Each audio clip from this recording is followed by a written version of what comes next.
ibadah kedua ini Bapa. Kami percaya Engkau ada dan hadir dalam ibadah ini. Kami sudah memberkati Engkau dengan pujian dan penyembahan. Dan saatnya juga Engkau memberkati kami dengan firman. Bapa, pakai dan urapi hamba-Mu saat ini. Kuduskan hamba-Mu oleh darah Yesus. Sebab hamba sadar, hamba adalah manusia yang berdosa. Hamba adalah manusia yang hina dan jina. Hamba adalah manusia yang najis. Tapi oleh karena anugerah dan kebaikan-Mu, oleh kasih setia-Mu, hamba dilayakkan. Dan sebab itu hamba minta sekali lagi darah Yesus menguduskan dan menyucikan dan melayakkan hamba-Mu ini. Sebab hamba tahu dan sadar mimbar ini kudus, mimbar ini suci. Tanpa penyucian oleh darah Yesus hamba tidak layak. Urapi hamba-Mu, urapi jemaat-Mu di tempat ini. Dan juga mau berdoa, kuduskan hamba-Mu juga oleh darah Yesus, sehingga jemaat di tempat ini layak menerima berkat firman Tuhan. Kami percaya Bapa, Engkau saatnya berkata-kata kepada kami. Dalam nama Yesus kami berdoa. Amin. Shalom. Silakan duduk saudara.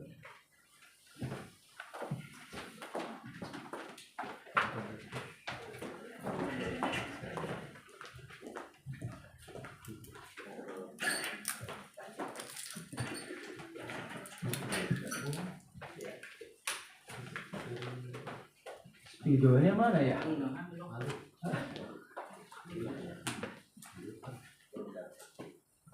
Sudah kasih dalam Tuhan.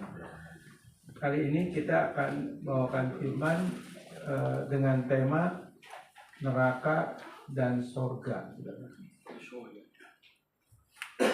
Saudara, kalau suruh pilih, kalau saudara waras, pilih yang mana? Sorga dong semuanya. Nggak mungkin kita pilih neraka. Yang ada Deninya tuh. Nah, saudara, kalau kita lihat di Alkitab, ya, khususnya Perjanjian Baru, itu firman lebih banyak bicara tentang neraka daripada surga. Tentang neraka lebih banyak. Kalau Alkitab bicara neraka paling banyak, berarti ini satu peringatan buat saudara dan saya. Supaya kita sadar, menyadari betapa pesan Tuhan ini penting buat untuk kita renungkan. Karena status kita sebagai orang Kristen, sekalipun itu aktif, rajin, dan lain sebagainya, tidak menjamin saudara masuk surga. Tidak menjamin saudara. Maka dari itu kita mesti memastikan diri kita.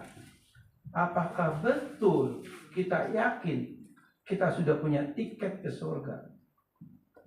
Atau kita meragukan tiket kita ke surga? Ragu nih. Masuk surga apa enggak? Nanti bisa ngitung tuh sudah masuk tidak. Gitu. Nah ini konsep-konsep yang harus ngerti. Di minggu pertama saya sudah sampaikan tentang konsep keselamatan menurut Alkitab. Ya, di minggu pertama saya bawakan konsep keselamatan menurut Alkitab. Kenapa saya tidak katakan konsep keselamatan menurut Kristen? Karena kalau konsep kekristenan itu ada banyak doktrin. Khususnya kalau dibagi lagi, diperkecil menjadi dua. Langkah awal atau langkah akhir yang menyelamatkan. Kan begitu, saudara. Ya. Tapi puji Tuhan, GBI saat ini ambil paham langkah awal, bukan langkah akhir. Pahami? GBI sekarang langkah awal lah yang menyelamatkan orang percaya. Itu doktrin GBI, saudara. Berubah sejak Ketua Sinode kita, Bapak Ruben Adi. Nah, saudara, tapi kita nggak bisa begitu aja ya. Nah, sekarang saya bawakan tentang tema neraka dan surga. Pilihan hari ini menentukan kita, saudara. Sebetulnya dalam pemahaman, ayo kita cek diri masing-masing. Ada nggak yang meragukan keselamatan ini? Ada yang nggak meragukan bahwa saya ini pasti masuk surga? Yakin? Yakin masuk surga. Nah, Saya akan baca dari Lukas pasal 16 ayat 19 sampai 31, tapi saya nggak baca lah saudara, ya, karena waktu. Saya mau jabarkan saja ayat demi ayat secara eksposisi. Ya. Nah, Lukas pasal 16 ayat 19 sampai 31 ini bagaimana Tuhan memberikan perumpamaan. Ini cuma perumpamaan, saudara. Tapi perumpamaan yang Tuhan berikan ini sangat dalam artinya. Mengingatkan kita semua, termasuk saudara dan saya di tempat ini. Kita ada di posisi mana? Karena di dalam Lukas 16 ayat 19 sampai 31 ini dibagi 3 bagian. Yang pertama adalah kelompok bicara tentang kelompok orang Kristen. Ya, yang pertama bicara kelompok orang Kristen. Yang kedua keselamatan. Yang ketiga neraka dan sorga. Yang pertama bicara komunitas Kristen gitulah. Yang kedua bicara keselamatan, anugerah. Yang ketiga bicara sorga dan neraka atau neraka dan sorga. Jadi ini yang Tuhan mau sampaikan kepada kita. Nah, sekarang kita mulai dari kelompok orang percaya, orang Kristen. Sudah dan saya di tempat ini kita beribadah, berarti kita disebut orang Kristen. Mungkin KTP saudara semua Kristen. Kan begitu. Nah, ayat 19 sampai 21 ini perlu saya bacakan. Ini kelompok orang Kristen. Ada seorang kaya yang selalu berpakaian jubah ungu dan kain halus, dan setiap hari ia bersukaria dalam kemewahan. Dan ada seorang pengemis bernama Lazarus, badannya penuh borok, berbaring dekat pintu rumah orang kaya. Dan ingin menghilangkan laparnya dengan apa yang jatuh dari meja orang kaya itu. Malahan anjing-anjing datang dan menjilati boroknya. Nah, ini bicara 3 ayat ini bicara kelompok orang Kristen. Kenapa saya katakan ini bicara kelompok orang Kristen? Sebab perumpamaan yang Tuhan berikan ini perumpamaan tentang orang Yahudi, bangsa pilihan.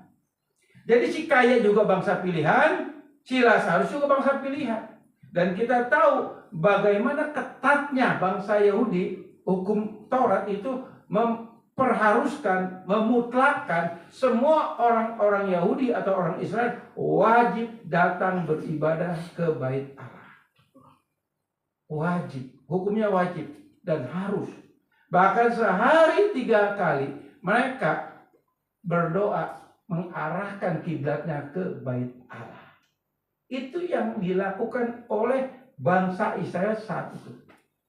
Dan kalau kita lihat di sini orang kaya dikatakan berpakaian jubah ungu dan kain halus.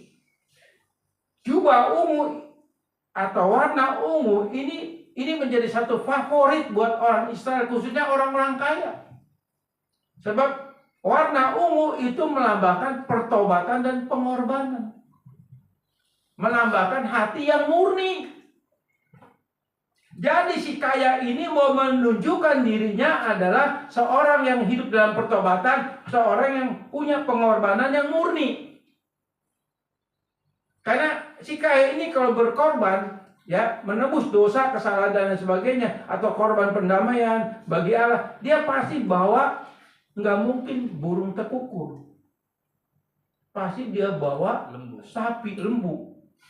Nah, kalau lembu berapa sekarang harganya? Ratusan juta ya, ini ratusan juta.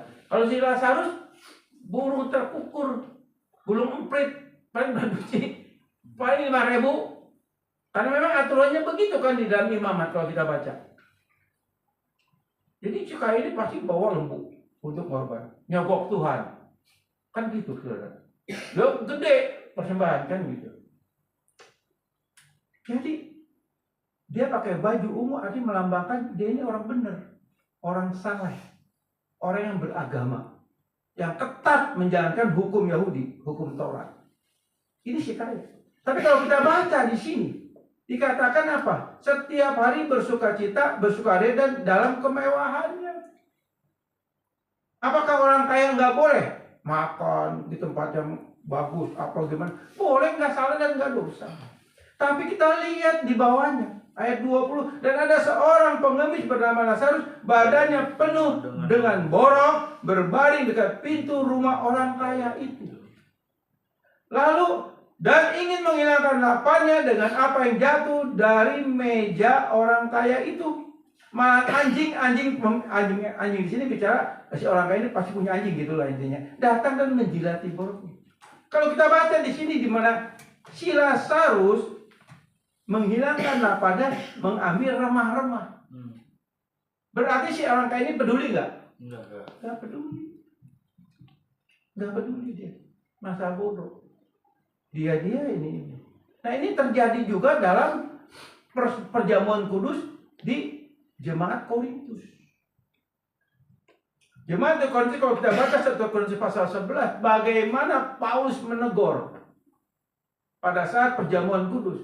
Yang kaya bawa makanan banyak, bawa anggur banyak, bahkan sampai kenyang, sampai mabuk. Lalu orang-orang Kristen yang miskin di Korintus hanya bawa ala kadarnya. Di situ terjadi kelompok yang terjadi dua kelompok, kaya dan miskin. Padahal itu perjamuan kudus, saudara. Itu di Korintus. Nah, saudara, dari ayat 19 sampai 21, ini bicara posisi atau kondisi orang Kristen, saudara dan saya di tempat ini. Secara manusiawi, secara fenomena luar, saya yakin kita ada kesehatian, ada kebersamaan. Tapi pertanyaan yang lebih lanjut, apakah betul hati saudara ada kesehatian, ada kerinduan untuk membangun kesehatian kebersamaan di tempat ini? Yang tahu saudara, Tuhan, setan. Nggak ada yang lain. Ada nggak kerinduan untuk membangun kebersamaan ini, menjaga kesehatian ini? Bukan hanya fenomena luar kelihatannya, oh bagus. Tuhan nggak lihat itu, tapi Tuhan lihat hati kita. Sebagaimana juga si orang kaya ini. Saya percaya orang kaya ini undang teman-teman yang kaya raya juga makan bersama dalam kemewahan. Sudah bisa bayangkan dalam pikiran saudara bagaimana mereka pesta pora setiap hari. Lazarus selalu mengambil remah-remah itu. Nah, kalau boleh dikatakan kalau kayak di rumah makan mungkin begitu. Mungkin ada orang makan ada sisa dikit. Nah, itu si Lazarus yang ambil. Karena dia lapar. Tapi apakah ada kepedulian? Begitu saudara. Ya. Di sini saya tulis orang kaya berpakaian ungu dan kain halus bersukaria dan kemewahan setiap hari. Lazarus pengemis penuh borok berbaring dekat pintunya. Keduanya umat pilihan nih, bangsa pilihan ya, terikat dengan hukum Tuhan. Si kaya tidak punya nama, ya. Lazarus punya nama. Kenapa saudara? Kalau sudah baca perumpamaan ini ayat 19 sampai 31, saudara perhatikan orang kaya ini tidak punya nama. Yesus nggak nyebut nama seorang kaya. Tapi Lazarus disebut. Artinya apa? Artinya Lazarus ada di hatinya Tuhan. Iya. Si orang kaya nggak ada di hatinya Tuhan. Walaupun persembahannya banyak, nyumbangnya ke bait Allah banyak, tapi tetap si Lazarus yang ada di hati Tuhan. Itu arti daripada perumpamaan ini. Nah, bagaimana saudara dan saya? Kita rajin ibadah, rajin bawa persembahan, rajin melayani Tuhan. Kita harus memastikan apakah betul hati kita, nama kita ada di hatinya Tuhan atau tidak. Ini poin yang harus kita mengerti. Percuma seperti saya di sini sebagai gembala melayani firman, oh udah pasti ada di hati Tuhan. Belum tentu, karena Tuhan lihat hati saya benar apa enggak. Secara fenomenal luar kelihatan saya rohani dan sebagainya, nggak bisa. Tuhan lihat hati saya. Bagaimana dengan kesendirian saya? Bagaimana hati saya? Apakah betul mengasihi atau Tuhan yang tahu? Saya melihat di sini saudara semua hikmat, fokus. WL singer di tempat ini pemusik bagus. Tapi betul hati kita datang sama Tuhan, hati kita melayani Tuhan atau tidak? Halo? Ini penting kita. Harus menjadi poin bagi kita. Lazarus, Tuhan nggak lihat Lazarus dengan hartanya, tapi Tuhan lihat Lazarus hatinya. Ada Tuhan atau tidak?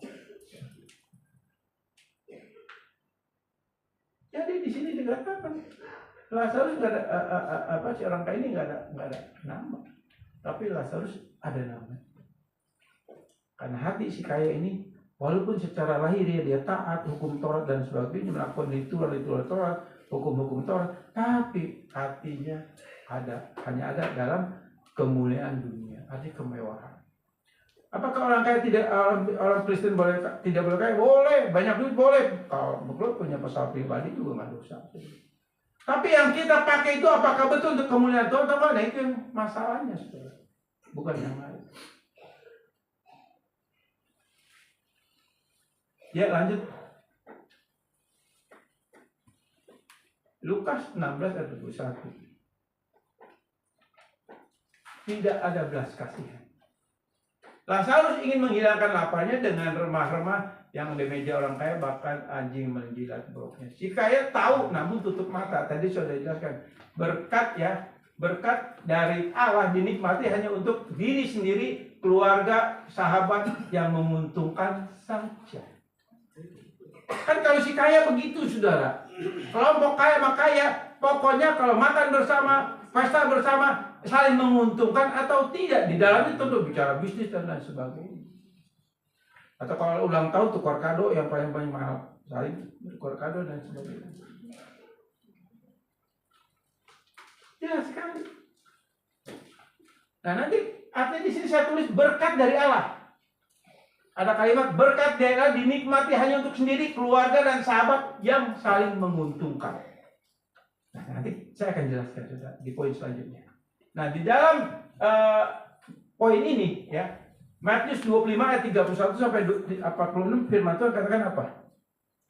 Ketika aku lapar, ketika aku telanjang, engkau memberi makanan, engkau memberi pakaian.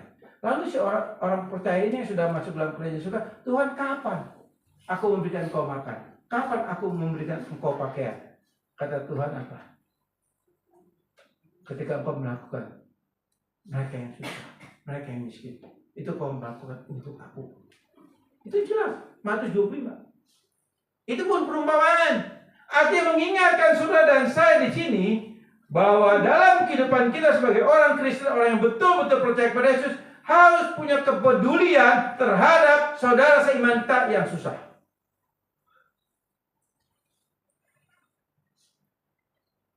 Kalau kita cuma punya kepedulian kepada yang setara dengan status sosial kita, itu nggak berkenan Tuhan. Nggak ada artinya bagi Tuhan, nggak ada nilai itu bagi Tuhan.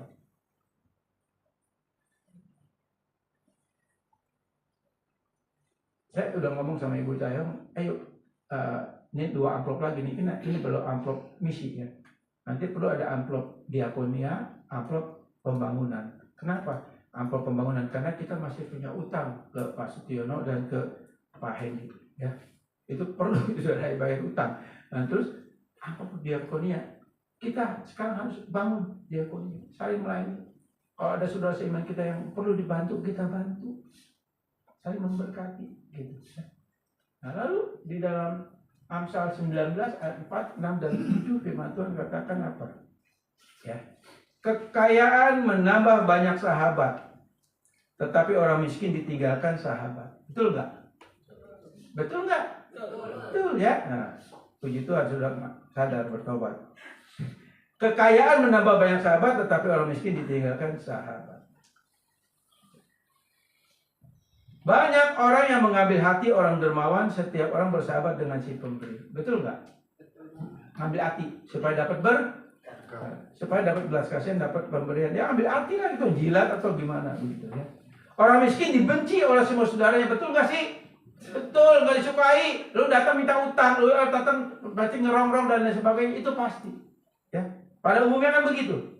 Orang miskin dibenci oleh semua saudaranya, apalagi sahabat-sahabatnya. Mereka menjauhi dia mengejar mereka, memanggil mereka, tetapi mereka tidak ada lagi artinya, mereka menjauh. Ini bayangan Lazarus. Saya yakin Lazarus punya family. Saya yakin Lazarus punya family, Lazarus punya teman dan lain sebagainya. Karena dia miskin, teman-temannya tinggalin dia. Gitu, ya. Makasih Markus. Mestinya wine nih, enak kalau wine. Gaya, benar-benar ya. Kan lebih seger gitu. Kalau wine kan muka merah kelihatan urapan, padahal mabuk. Adanya tuak om. Nah, jadi orang miskin pasti sahabat-sahabat saudaranya tinggalin. Ini Amsal firman Tuhan katakan demikian. Lalu Yakobus 2:3 dikatakan apa? Dan kamu menghormati orang berpakaian indah, berkata kepadanya silakan Tuhan. Artinya Yakobus 1 begini. Tuhan katakan, kalau kamu datang ke pesta, kata Tuhan, tapi firman Tuhan, sadar diri siapa kita. Jangan duduk paling depan. Nah nanti kalau datang lagi tamu VVIP, itu Pak Punten. Pernah nggak ngalamin gitu? Ayo, nggak dihormatin. Coba kalau turunnya pakai Mercy atau pakai Rolls Royce gitu ya, pakai Ferrari gitu. Belum turun aja udah dibukain pintu, saudara. Betul nggak? Ini kita. Tapi orang percaya, orang Kristen tidak boleh memandang status seperti itu. Sebab kita punya kasih Allah. Kasih yang tidak memandang status apapun juga. Orang kaya spesial, saudara. Bahkan di gereja dikasih jabatan, saudara. Walaupun kerohaniannya jeblok, saudara. Ada banyak, saudara. Nggak bisa apa-apa jadi gembala, nggak bisa apa jadi wakil gembala.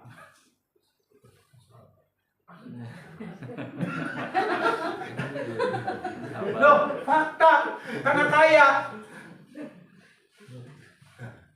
Pokoknya lu hidupnya mau brengsek gimana kek, mau ke karaoke gimana kek, mau ngudut gimana kek, pokoknya wakil gembala. Gembala, saat gembala. Puji Tuhan di sini Pak Yono sudah bertobat, jadi beliau tetap sebagai gembala. Loh iya, udah nggak ngerokok, udah nggak minum. Tanya Pak Yono. Pas itu Yono bukan ngerokok, pape aja beda itu.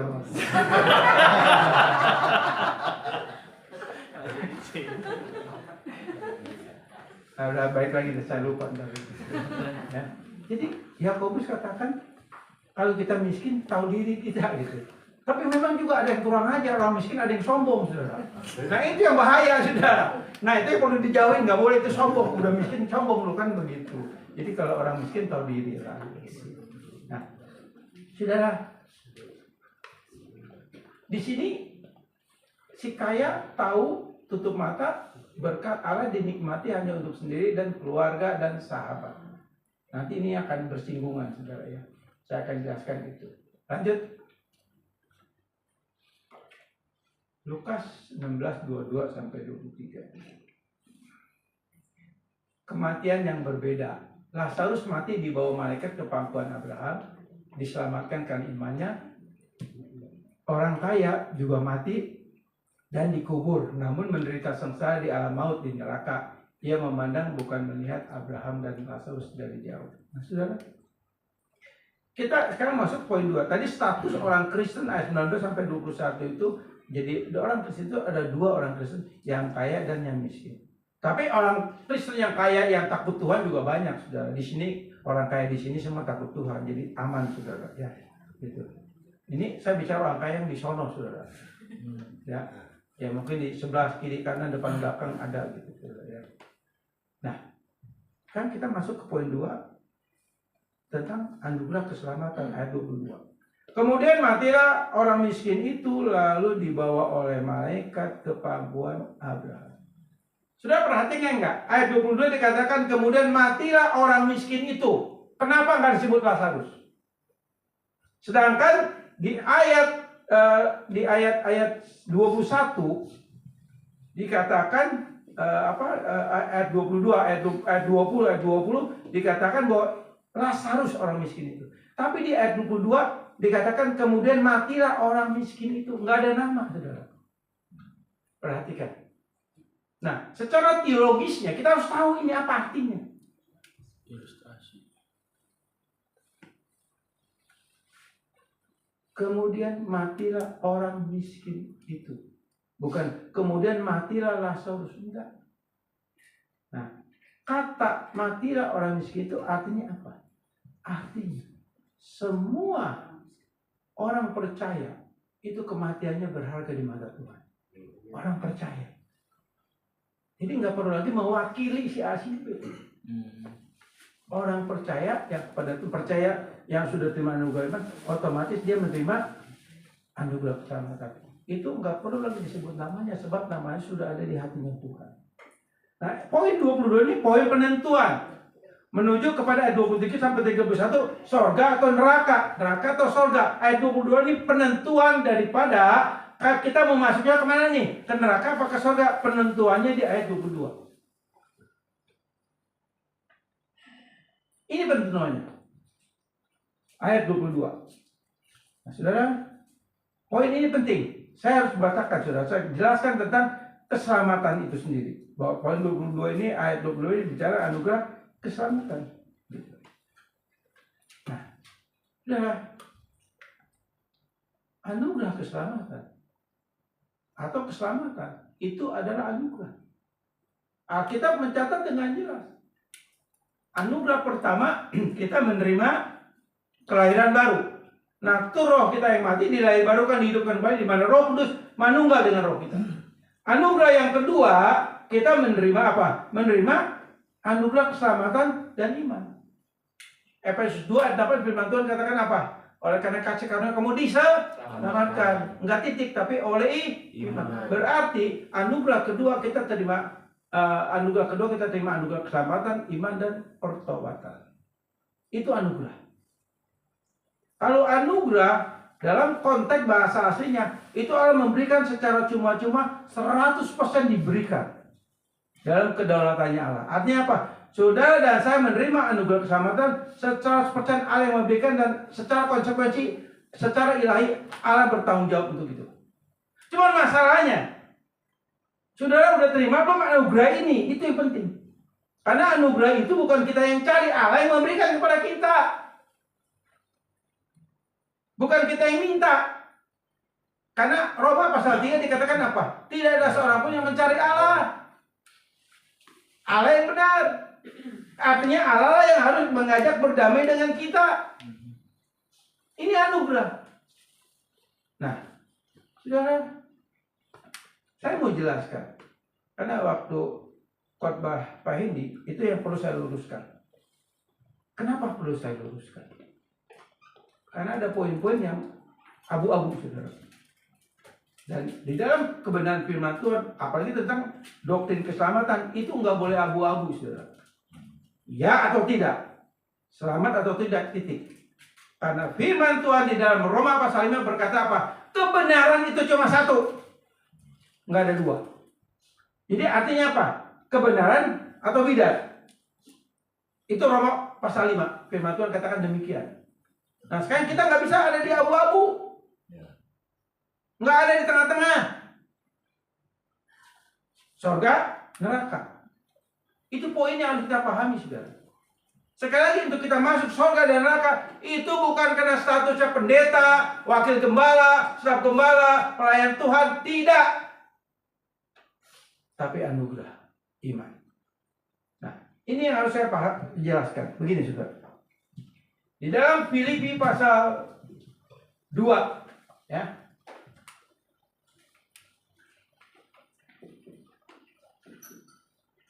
Filipi pasal 2 ini harus kita pahami, ya. Filipi pasal 2 ayat 12 begini, dikatakan gini. Hai saudara-saudaraku yang kekasih, Kamu senantiasa taat, karena itu tetaplah kerjakan keselamatanmu dengan takut dan gentar. Bukan saja seperti waktu aku masih hadir, tetapi terlebih pada sekarang waktu aku tidak hadir. Ayat ini banyak disalah tafsirkan. Penggaris bawahnya adalah tetap kerjakan keselamatan. Berarti keselamatan itu harus kita kerjakan. Kalau keselamatan harus kalau kita tidak kerjakan, keselamatan bisa hilang. Kan konteksnya begitu. Tapi saya akan kupas dari bahasa aslinya. Dari Alkitab bahasa Yunani seperti apa. Karena ini ayat 12 ini dari Filipi pasal 2 dalam bahasa Indonesia ini enggak pas. Enggak pas. Makanya itu saya harus lihat bahasa aslinya. Supaya saudara dan saya ngerti. Karena ini penting, saudara. Kalau konsep pengertian kita bahwa keselamatan harus kita kerjakan, kalau kita nggak kerjakan hilang itu, konsep keselamatan itu hilang, berarti itu bukan anugerah. Nggak bisa. Ini anugerah. Anugerah itu kasih karunia, berarti full 100% Allah memberikan kepada kita. Dan Allah kalau sudah berikan, mungkin nggak Allah tarik lagi? Enggak. Kecuali kalau berkat. Kalau berkat, yang namanya materi, kekayaan, itu Tuhan bisa kasih, Tuhan bisa ambil lagi. Ada itu sifatnya materi. Tapi kalau anugerah enggak. Pertanyaan saya gampang, saudara. Tuhan bisa salah pilih enggak? Enggak. Itu aja poinnya. Kalau manusia bisa 100%. Ya kan gitu. 100% bisa pilih. Tapi kalau Tuhan tidak pernah salah pilih. Nah, kita bahas balik sini. Hai saudara-saudaraku yang terkasih, kamu senantiasa taat. Ya. Poin 1 adalah taat. Ini ayat 12. Taat dalam bahasa Indonesia ini kata benda. Tapi dalam bahasa aslinya bukan taat. Dalam bahasa aslinya adalah ketaatan. Dalam bahasa aslinya ketaatan. Beda nggak? Beda nggak? Udah beda. Betul nggak? Ini kata benda. Ini katakan kata kerja. Beda nggak? Halo? Sama ya? Beda. Iya, sudah bisa baca kan tulisan saya cukup bagus, saudara. Ya, kira-kira saudara ya. Berarti di dalam bahasa Indonesia kata benda, dalam bahasa aslinya katakan kata kerja. Beda nggak? Nah, dalam bahasa asli itu ketaatan artinya hupako. Hupako. Hupako artinya ketaatan, kata kerja. Nah, dari hupako ini, dari ketaatan ini, ya, dikatakan ketaatan ini, tetaplah kerjakan. Artinya apa? Dari ketaatan ini melahirkan katar gesomai dalam bahasa aslinya ya. Katar gesomai. Ya. Apa nih? Tulisannya yang bagus, Pak. Iyalah. Ini udah paling bagus, Bu. Bukan, yang artinya Bapak aja, yang lain belum tentu loh. Itu apa? Katar gesomai, ya. Ketaatan melahirkan katar gesomai.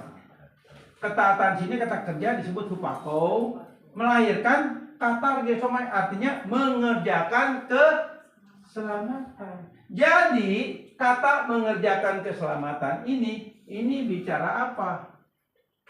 Pelaku firman. Itu maksudnya. Nah, ketaatan itu muncul dari mana? Kalau kita lihat dalam mempelajari, menafsirkan sebuah ayat, itu kita harus lihat secara holistik dan integratif, artinya secara menyeluruh dan utuh. Kita nggak bisa cuma comot satu ayat. Tapi kita harus lihat dari pasal 1 Filipi sampai pasal terakhir, ini bicara apa? Nggak bisa cuma comot satu ayat. Itu yang disebut teologi sistematis. Artinya memahami satu ayat, harus lihat sejarahnya dulu seperti apa nih Filipi ini. Kitab ini bicara apa, tujuannya kemana. Nah, di dalam pasal 1 itu dikatakan ayat 27 begini, ya. Hanya hendaklah hidupmu berpadanan dengan Injil Kristus, supaya apabila aku datang, aku melihat, dan apabila aku tidak datang, aku mendengar, bahwa kamu teguh berdiri dalam satu roh dan sehati, sejiwa. Jadi, saudara, seorang Kristen sejati punya kesehatian bersama satu roh, satu hati. Nah, tidak seperti gambaran tadi ayat 19 sampai 21. Si miskin sama si miskin, si miskin sama si kaya berbeda. Lazarus dibuang, tidak dilihat. Kelaparan pun si kaya tahu, tapi diam, tutup mata. Nangkap? Tutup mata. Padahal sama-sama bangsa pilihan. Padahal saya yakin itu mungkin waktu kecilnya si kaya si miskin itu temenan, main petak umpet atau apa kita nggak tahu. Tapi karena hokinya beda, si kaya jadi kaya, gitu. Ini miskin tetap. Tapi tetap nggak dilihat. Kelaparan sampai ngambil remah-remah, sisa makanan. Berarti si kaya peduli nggak? Hah? Peduli nggak? Mestinya peduli. Untuk penulis Alkitab bukan maksud. Nah, jadi dikatakan ayat 27 ya, ayat pasal 1. Atau saat si jiwa berjuang untuk iman. Nah, ini juga salah. Kata berjuang untuk iman ini sebetulnya terjemahnya salah. Karena dalam bahasa aslinya itu berjuang dalam iman. Bukan untuk iman. Kalau berjuang untuk iman berarti iman harus diperjuangkan. Dalam bahasa aslinya itu berjuang dalam iman, artinya iman itu sudah punya kita. Nah, di dalam iman kita tekun, nangkap. Jadi berarti ketaatan ini muncul dari iman. Nah, jadi dari iman muncul ketaatan, ketaatan menghasilkan pelaku firman. Kata Gersoma ini mengerjakan dia menjadi pelaku firman. Nah, menjadi pelaku firman di sini maksudnya apa? Dulu saya pernah jelaskan tentang logos, etos, dan hupos. Bicara hupos, ya. Hupos, artinya apa? Orang pilihan, orang yang sudah terima anugerah iman dan pertobatan, hidupnya di bawah hupos, di bawah hukum. Di bawah hukum. Hukum yang mengatur hidup kita. Kita hidup dalam hukum anugerah, hukum kasih karunia. Itu yang namanya sekali selamat tetap selamat. Hidup di dalam hukum, di bawah hukum, bukan di atas hukum. Kalau sekali selamat tetap selamat versi Hyper Grace, Joseph Prince yang ada di Singapura, itu bidat. Kenapa? Karena dia bukan hupos, tapi dia mengatur hukum gimana kata dia. Dalam tafsiran gimana ya, dalam ilmu homiletika itu disebut eisegese, artinya apa? Firman apa kata saya. Jadi saya menafsirkan firman menurut selera saya, menurut pandangan saya. Itu pemanipulasian firman. Itu yang dianut oleh Hyper Grace. Antinomianisme, artinya keselamatan atau keselamatan itu tanpa hukum. Kenapa tanpa hukum? Karena mereka bukan di bawah hukum, tapi hukum di bawah mereka. Artinya hukum mereka yang ngatur. Itu yang nggak boleh. Jadi sebenarnya konsep Alkitab adalah keselamatan, sekali selamat tetap selamat, benar, tapi di bawah hukum. Karena orang yang sudah terima anugerah keselamatan, hidupnya di bawah hukum. Hidupnya di bawah hukum. Itu yang harus kita ngerti. Nah, selanjutnya saudara, ya. Dari ayat 12 ini, ya. Karena itu tetaplah kerjakan keselamatanmu dengan takut. Kata takut ini nggak pas dalam bahasa Indonesia. Seharusnya phobos, menghormati. Jadi gini, kata takut ini dalam bahasa Yunani disebut phobos. Phobos itu artinya ada rasa hormat. Kenapa ada rasa hormat? Sebab anugerah keselamatan yang dia terima sudah dia terima, sehingga dia punya rasa hormat karena anugerah itu dia sudah miliki. Nangkep? Dia sudah terima anugerah ini. Ada rasa hormat kita, Tuhan terima kasih. Nangkep? Bukan pengertian di sini takut dan gentar. Ini pemahaman yang harus dirubah. Kata gentar pun dalam bahasa asli disebut itu gemetar. Jadi gemetar karena ada rasa hormat, saking bersyukurnya gitu ya, ada rasa kegentaran kepada Tuhan. Kegentaran kepada Tuhan. Nah ini yang harus kita pahami, saudara. Jangan sampai kita salah paham menafsirkan dua Filipi pasal 2 itu. Jadi kata gesome ini ya lahir dari tata. Lahir maksudnya ini artinya kata gesome menjadi pelaku firman. Otomatis.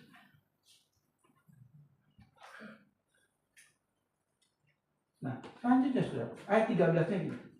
Karena Allah yang mengerjakan di dalam kamu baik kemauan maupun pekerjaan menurut kerelaan kehendaknya. Jadi ayat 13 kunci daripada ayat 12. Di mana dikatakan karena Allah yang mengerjakan di dalam kamu baik kemauan maupun pekerjaan menurut kerelaan kehendaknya. Kalau kita lihat lagi Filipi pasal 1 ayat 1 sampai 2. Itu berhubungan. Tapi saya nggak jelaskan terlalu lama lah ya. Filipi 1 ayat 1 sampai 2. Itu menjelaskan tentang posisi ayat 13. Gitu. Nah, jadi ayat 13 ini kunci daripada ayat 12. Artinya apa? Kita punya iman itu anugerah. Setuju? Anugerah menghasilkan ketaatan. Dari ketaatan menjadi pelaku firman.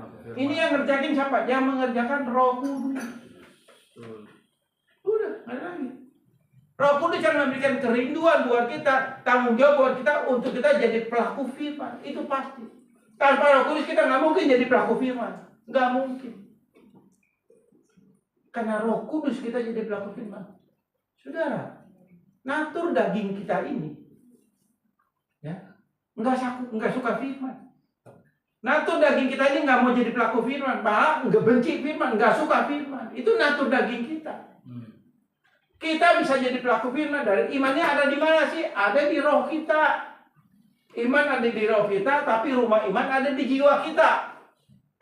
Ya itu saya nggak perlu jelasin terlalu lama. Ya. Jadi iman itu ada di roh kita, tapi rumahnya iman ada di jiwa kita. Ya. Nah jadi dari iman ini menghasilkan ketaatan melahirkan pelaku firman. Ini yang mengerjakan Roh Kudus, bukan kita. Natur daging kita nggak mau jadi pelaku firman. Jujur aja. Kalau sudah dikecewain sama orang, disakiti, ditipu, lainnya, daging kita benci nggak? Benci.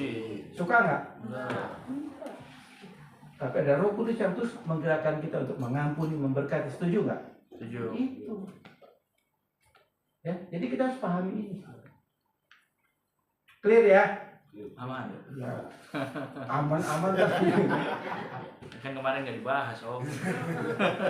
Saya perlu bahas lagi karena ada pelurusan. Saya mesti meluruskan konsep pandangan Pak Edi yang agak abu-abu sudah ya. Nah,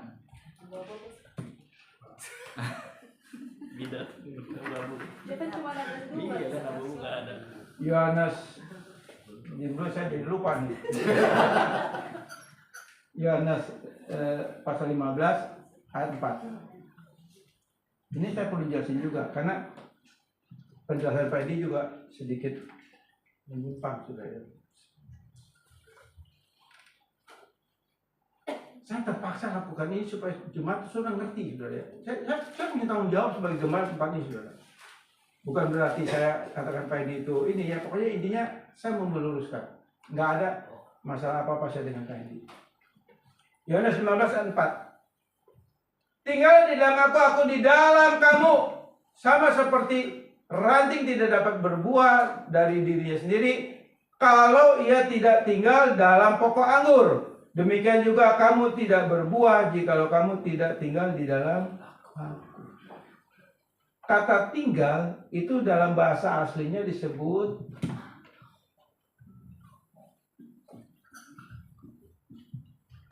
meno. Jadi kata tinggal dalam bahasa aslinya disebut meno. Meno di sini menunjukkan kepada hidup. Jadi artinya hiduplah di dalam aku di dalam kamu. Angkat. Bukan tinggal. Hiduplah di dalam aku di dalam kamu, sama seperti ranting tidak dapat berbuah dari dirinya sendiri kalau ia tidak hidup pada pokok anggur. Ranting bisa berbuah karena ada pokok anggur yang menghasilkan nutrisi, menghasilkan bunga dan buah, betul? Itu hidup. Saya nggak tahu bahasa Indonesia kenapa nulis tinggal. Karena kalau konteks daripada Yohanes 15 ini Tuhan ambil perumpamaan ini diambil dari Yesaya pasal 5 ayat 1 sampai 7. Di mana Yesaya pasal 5 ayat 1 sampai 7 itu menceritakan bagaimana menggambarkan bahwa bangsa Israel itu seperti pohon anggur bagi Allah. Dan dikatakan dalam Yesaya pasal 5, Allah kata, firman Tuhan katakan apa? Aku menanam anggur, pohon anggur di tempat yang subur, aku jaga, aku lindungi dari segala yang belalang dan lain sebagainya supaya menghasilkan buah yang baik, tetapi hasilnya buahnya busuk. Ada di dalam Yesaya 5 ayat 1 sampai 7. Buahnya busuk, Tuhan kecil. Nah, di sini Tuhan juga bicara tentang ranting. Ada ranting yang kering, ada ranting yang berbuah. Nah, ranting berbuah itu bicara Kristen lalang, Kristen palsu. Ini selalu ada di dalam gereja. Tuhan udah nubuatkan di dalam Matius pasal 15. Ada gandum, ada lalang, itu pasti. Tapi saya selalu berdoa, saudara. Setiap saya berdoa, selalu saya bilang, Tuhan tolong jemaat GBI Kristus biar semua gandum. Itu doa saya, saudara. Coba kalau semua gandum, wah nanti dapat bincang jasa saya tuh di saudara. Saudara nggak dapat. Saya yang berdoakan, gitu kan. Nggak tahu saudara berdoa nggak buat saya juga nggak ngerti. Saudara. Kan kita ngopang. Oh doa ya puji Tuhan. Jadi Yohanes 15 ayat 4 ini bicara mengenai hidup di dalam Tuhan. Jadi seorang Kristen sejati, ya, yang tadi balik lagi dari iman menghasilkan ketaatan, dari ketaatan menghasilkan kata kesomat pelaku firman. Kenapa? Karena Roh Kudus yang menghidupkan iman kita, melahirkan ketaatan ini otomatis menjadi satu kesatuan konsep daripada iman itu sendiri. Ini firman Tuhan. Supaya saudara mengerti dan memahaminya.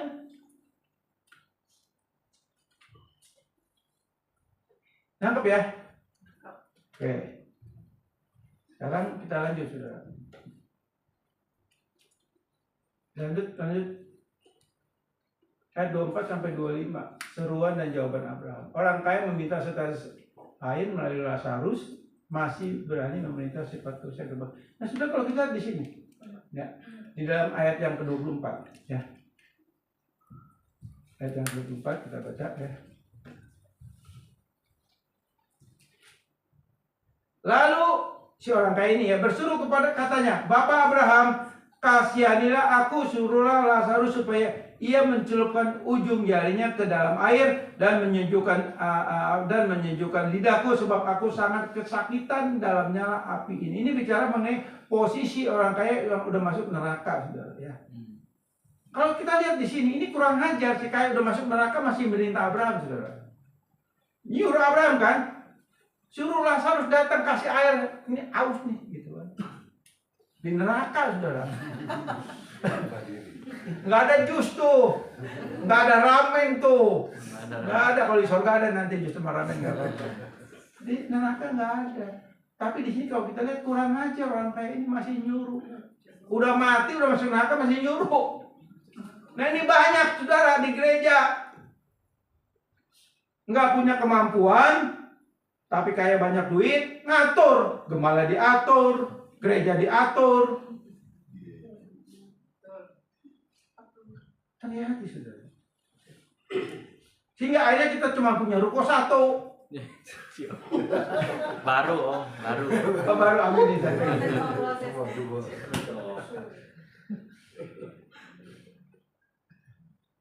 Gembala punya otoritas. Tapi gembala harus membangun kebersamaan baik dengan wakil, dengan staf gembala, dengan diakon dan jemaat. Kita ini satu tim.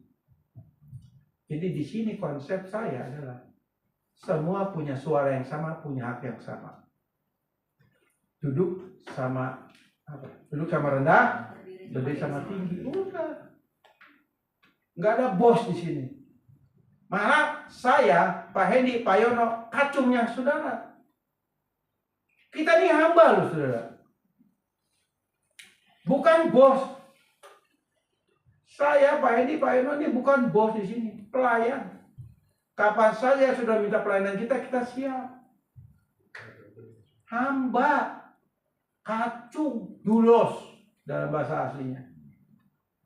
Itu saya, itu Pak Edi, itu Pak Yuda. Saudaralah bos kita, gitu. Itu secara struktural, gitu saudara. Nah, si kaya ini masih berani merintah, sudah menunjukkan satu kesombongan di dalam diri orang kaya. Artinya ayat 24 ini, kesombongan akan membawa orang ke neraka. Itu maksudnya. Kesombongan akan membawa orang ke neraka. Kita tahu iblis jatuh kenapa? Sombongan. Bukan yang lain. Ingin mencuri kemuliaan Allah. Itu iblis. Jadi kesombongan itu akan masuk ke dalam kerajaan neraka. Gitu ya. Lalu ayat 25 firman Tuhan katakan ini, tetapi Abraham berkata, anak. Berarti si orang kaya ini memang orang Israel. Statusnya adalah orang pilihan, bangsa pilihan. Keturunan daripada Abraham, Ishak, Yakub. Bangsa pilihan. Tapi itu tidak jamin. Bicara bahasa Arab itu bicara status. Demikian juga saudara dan saya di tempat ini. Statusnya kita Kristen. Statusnya pendeta. Statusnya gembala, wakil gembala, staf gembala, pelayan. Statusnya. Tapi itu tidak jaminan saudara masuk surga. Tapi kalau saudara sudah terima ini, anugerah keselamatan, iman, dan pertobatan, ini yang menjadi tempat kita kuncinya. Anugerah pertama kita dilahirbarukan, anugerah kedua kita menerima keselamatan dan iman dan pertobatan. Jadi ada poin 3, pertobatan. Setelah kita terima iman, kita terima pertobatan. Ya. Jadi pertobatan itu buat orang percaya itu anugerah. Sudah bisa bertobat itu anugerah. Jadi makanya kalau saudara dan saya Kristen sejati, betul anak-anak Tuhan, anak-anak Allah yang dikatakan Yohanes 1:12, saudara pasti hidup dalam pertobatan, bukan hidup dalam dosa.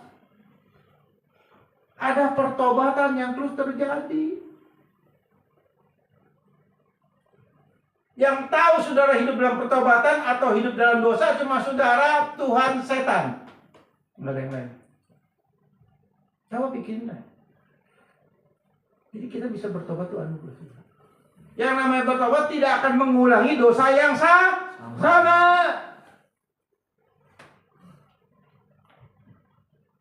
Lalu jujur ya gimana? Mending saya dah. Setiap kita punya dosa favorit, saudara. Itu ada, saudara. Apa sih dosa favorit? Itu. Setiap kita pasti ada dosa favorit. Nah, dosa favorit itu seringkali yang membuat kita jatuh, bukan hidup ya, bukan hidup dalam pertobatan, tapi jatuh dalam pertobatan. Itu kelemahan kita, daging. Maka dari itu Yesus mati di kayu salib. Ini anugerah banget, saudara. Yesus mati di kayu salib bukan untuk menghapus dosa kita, tapi mengampuni dosa kita dan menebus dosa kita.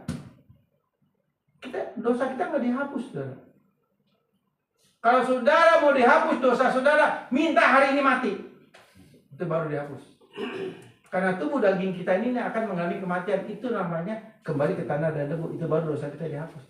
Dihapusnya kapan? Ketika kita mati. Siapa yang mau ditebus dulu? Yang mau dihapus dosanya?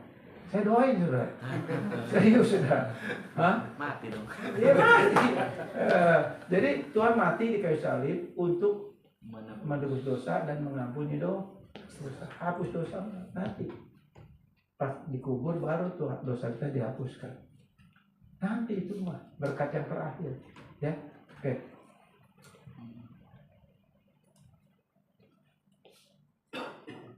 Satu Korintus 6 ayat 19-20. Firman Tuhan dikatakan demikian, saudara.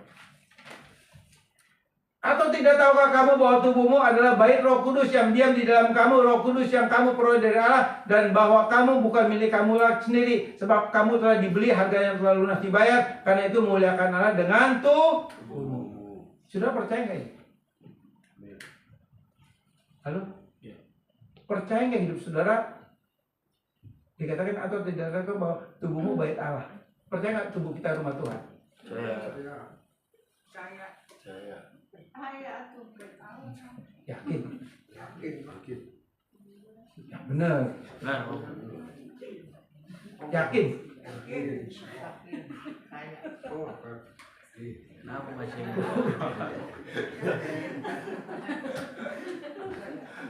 Enggak ke situ boxing. Kan udah berdamai tadi. Jadi, percaya tubuh kita rumah Tuhan? Percaya ya? Selanjutnya, Roh Kudus tinggal di dalam kita. Ini firman Tuhan, saudara. Saya serius. iya. Oke ya, yakin. Yang kamu peroleh dari Allah, anugerah. Dan bahwa kamu bukan milik kamu. Betul nggak? Hidup kita bukan punya kita lagi. Iya. Halo? Iya, Om. Yakin. Kalau kita yakin hidup kita bukan punya kita lagi, berarti semua apa yang kita punya Tuhan. Kalau kita yakin semua punya Tuhan, mana pedulian kita sama jemaat yang susah, fakir miskin. Tapi memang sekarang ada fakir miskin yang pura-pura miskin, saudara. Itu kalau di mana, di lampu merah ya, nggak tahu rumahnya gedung, saudara. Banyak, saudara. Banyak. Itu bukan fakir miskin gitu maksudnya. Yang betul-betul kita tahu persis orang ini perlu dibantu. Intinya itu. Siapapun. Terutama saudara seiman dulu. Firman Tuhan katakan begitu. Kita menolong seseorang, pertama saudara seiman kita dulu. Baru orang lain. Jadi nomor satu saudara seiman. Sebab dengan saudara seiman kita tahu siapa yang betul-betul butuh. Nangkep? Berarti kalau kita milik Tuhan, apapun yang menjadi milik Tuhan, sebab kamu telah dibeli, harganya lunas dibayar. Karena itu muliakan Tuhan dengan tubuh, maksud dengan hidup kita muliakan Tuhan. Salah satunya memuliakan Tuhan dengan harta kita. Jadi ketika Tuhan berkati kita, Tuhan punya maksud. Ada berkat-berkat dari berkat yang Tuhan kasih buat kita, ada berkat yang Tuhan titipkan untuk kita bagi ke orang-orang yang perlu kita bantu. Saudara seiman kita yang perlu kita bantu.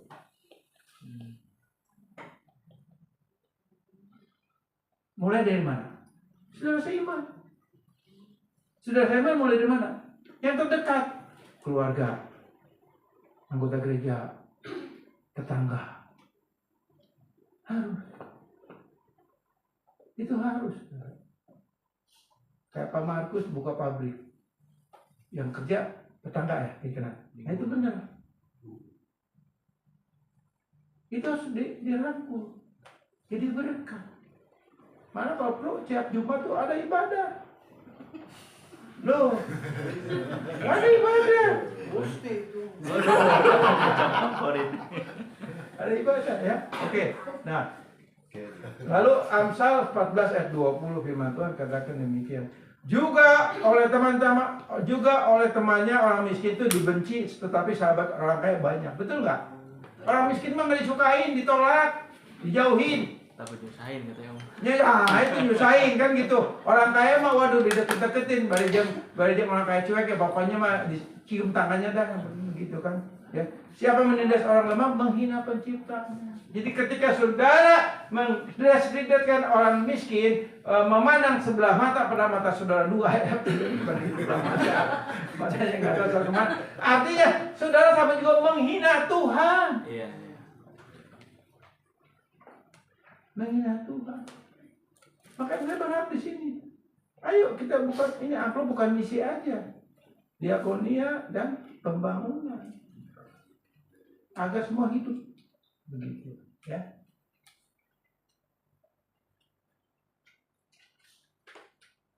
Lanjut. Jurang yang tersebar ini, saya singgung lagi nih ya. Ini jurangnya ini mah kucing loncat juga kena ini berapa gitu. Masa segini gitu. Solokan. Oke Oke. Nah, tapi di sini ada poin yang penting ya. Ini adalah final keadilan Allah, tidak ada lagi. Ya, tidak ada lagi doa dan harapan bagi orang mati. Orang mati nggak usah didoain lagi, saudara. Kalau kita ke kuburan atau ke kematian, jangan doain orang mati dipetik, nggak usah bangun. Biarpun dia hobi durian, bawa durian montong juga sudah nggak akan bangun. Nggak boleh. Walaupun Katolik masih melakukan itu, ya, api penyucian. Nah kalau udah bicara api penyucian, neraka udah nggak bisa lagi ke surga, saudara. Dan Alkitab pun tidak ada berkata api penyucian, doa arwah, nggak ada di Alkitab. GB tidak mengenal itu, ya. Jadi nggak ada lagi doa untuk orang mati. Hubungan dengan yang masih hidup itu juga udah nggak ada. Jalan untuk berubah juga udah nggak ada, udah final semuanya. Keputusan Allah sudah dimulai sejak hukum Allah diberikan, tidak ada lagi jalan bagi dunia orang mati. Nah, mumpung masih hidup, saudara, ayo cek diri, bertobat, sadar diri untuk kita berubah. Pastikan saya udah terima anugerah belum? Kalau belum, Tuhan tolong turunkan anugerah-Mu itu buat saya. Amin. Ya, lanjut terakhir. Permohonan terakhir dan penegasan. Orang kaya meminta agar Lazarus memperingati 5 saudaranya. Ini adalah kasih filia. Manusia itu punya 3 kasih. Filia, eros, storge. Ya. Filia itu kasih persaudaraan. Storge itu kasih kasih hubungan emosi. Lalu eros itu kasih hawa nafsu. Itu kita cuma punya 3 kasih. Tapi kalau orang sudah menerima anugerah keselamatan, iman dan pertobatan, kasihnya nambah 1, kasih agape, kasih Allah. Ada pada kita. Kalau betul kita sudah dilahir baru kan sudah terima anugerah keselamatan dan pertobatan. Dia minta supaya si Lazarus ini suruh datang ke saudara-saudaranya gitu, bangkit dari kubur gitu. Artinya datang lagi ke dunia, ngingetin tuh saudara lu masuk neraka lu gitu. Lu bertobat kan, intinya gitulah ya, yang dimaksud dalam percakapan itu. Lalu Musa katakan apa? Abraham katakan nggak bisa, udah ada hukum Musa. Kalau mereka nggak percaya hukum Musa, mereka juga nggak percaya. Sekalipun orang itu dibangkitkan bersaksi supaya bertobat, nggak akan percaya. Artinya apa? Artinya tidak ada orang mati bangkit dan rohnya gentayangan, itu nggak ada. Yang pertama. Yang kedua, ini perlu dilurusin. Ada banyak kesaksian hamba-hamba Tuhan dibawa ke neraka, dibawa ke surga. Tujuannya apa? Supaya orang Kristen bertobat. Itu pemanipulasian. Ada pendeta yang masih ganteng ya, jemaatnya banyak, anak muda, PM namanya ya, PM. Nah, dia bilang dia mau ke neraka. Ini bodoh. Kalau saya ditawarin nggak mau neraka mah surga, iya dong. Ke surga, udah nyampe surga, Tuhan udah jangan bawa lagi ke dunia, udah biarin dah.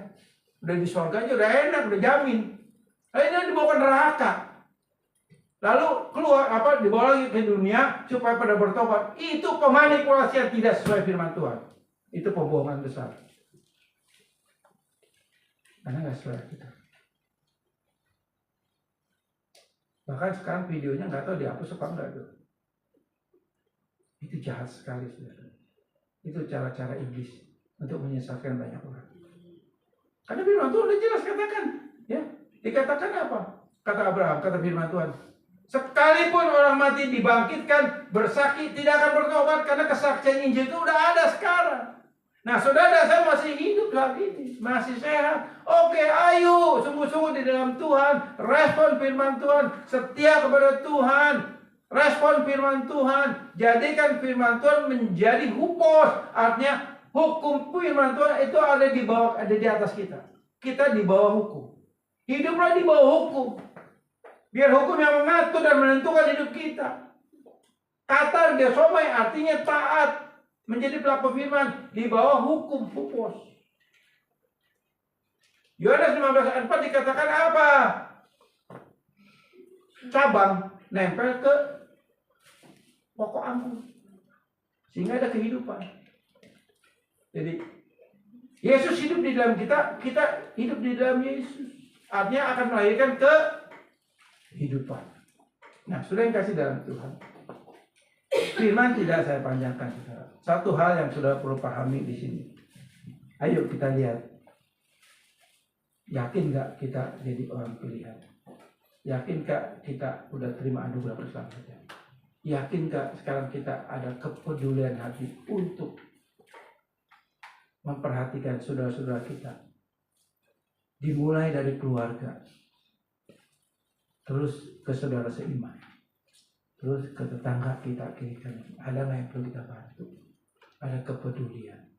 Jangan seperti si orang kaya, jubahnya rohani, pakaiannya rohani, statusnya orang yang sangat beragama, sangat saleh. Ingat firman Tuhan katakan di dalam Yesaya 64 dikatakan apa? Kesalehan kami seperti kain kotor. Kain kotor disebut dalam bahasa Ibrani disebut ida. Ida artinya apa? Pembalut wanita. Sampai diberikan satu bayangan oleh Yesaya bahwa kesalehan Yesaya dan orang Israel saat itu, mereka sangat taat, tapi kesalehan kami ini seperti pembalut wanita. Nah, ibu-ibu kalau pembalut wanita jijik nggak? Halo? Jijik kan? Nah, jadi kesalahan kita yang munafik itu seperti itu di mata Tuhan. Jadi saudara dan saya status sebagai Kristen, pelayan Tuhan, punya talenta ABCD dan lain sebagainya. Tapi kalau kita tidak punya kasih, itu enggak jadi.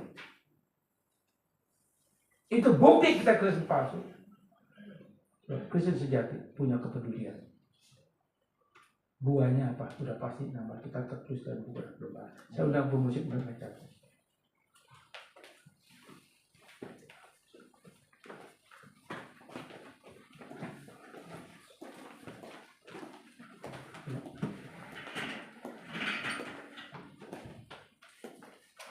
Terima kasih dalam Tuhan, saya undang untuk saudara bangkit berdiri. Kita akan nyanyikan satu lagu, Kasih Allahku Sungguh Pelacur.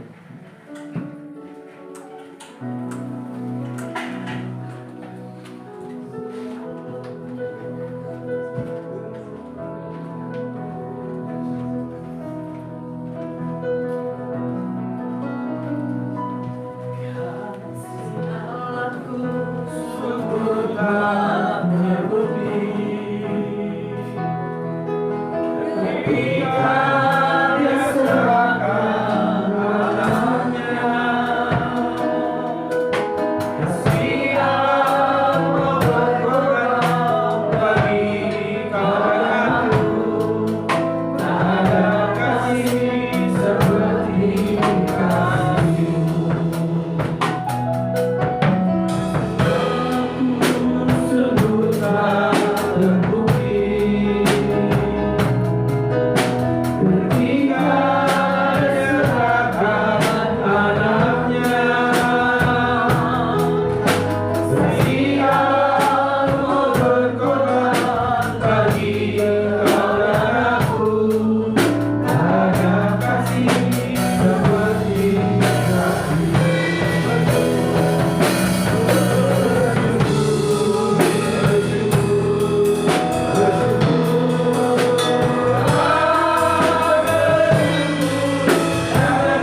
sudah menerima anugerah keselamatan, iman, dan pertobatan, pasti tubuh kita ini rumahnya Tuhan. Kalau tubuh kita rumah Tuhan, berarti Allah Tritunggal ada dalam roh kita. Dia tinggal di dalam diri kita. Kalau dia ada di dalam diri kita, berarti ada kasih-Nya yang menguasai hidup kita. Kasih itulah yang harus kita bagikan. Bukan kasih yang menjadi milik kita. Bukan kasih filia, kasih persaudaraan. Bukan kasih kedagingan. Bukan kasih persaudaraan. Bukan kasih persahabatan. Bukan kasih karena ada sesuatu. Tapi biarlah kasih Allah yang tanpa syarat itu. Kasih yang walaupun itulah. Itu yang Allah ingin kita bagikan kepada sesama kita. Saudara, memang menjadi pelaku firman itu susah. Kedagingan kita itu pasti nolak. Kedagingan kita nggak suka. Itu pasti. Tapi ada Roh Kudus yang tinggal di dalam roh kita. Dia yang memampukan kita. Dia yang memberikan kekuatan buat kita. Dia yang memberikan kerinduan buat kita. Dia yang memberikan tanggung jawab buat kita. Untuk kita bisa membagikan kasih itu di dalam kehidupan kita setiap saat. Dimanapun kita berada. Biar kita bagikan kasih itu, saudara. Sudah kasih dalam Tuhan. Nama kita sudah tercatat dalam buku anak domba. Berarti anugerah keselamatan sudah menjadi milik kita. Tapi ada buah yang harus kita paham. Ada buah yang harus kita menjadi perenungan buat kita. Yaitu apa? Ayo bagikan kasih ini kepada sesama kita. Khususnya kepada saudara-saudara kita yang tidak mampu. Kepada saudara-saudara kita yang susah. Bagikan itu, saudara. Sebab berkat yang Tuhan Dia berikan kepada kita, itu di dalamnya ada titipan-titipan Tuhan. Untuk kau juga bagikan kepada sesama. Percayalah, ketika engkau melakukan ini, Tuhan tidak mau berhutang.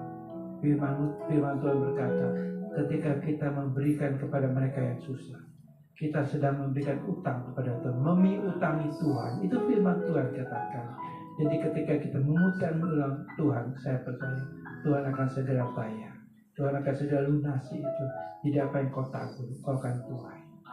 Saudara, pilihan sudah dinyatakan, neraka atau surga. Tapi saudara dan saya sudah menjadi milik surga. Dan firman Tuhan katakan apa? Warga negara kerajaan kita bukan di dunia ini, tapi dalam kerajaan surga. Kita patut bersyukur. Sekarang kita minta Roh Kudus tolong agar memampukan kita untuk betul-betul punya kasih Allah yang mau memperhatikan satu dengan yang lain.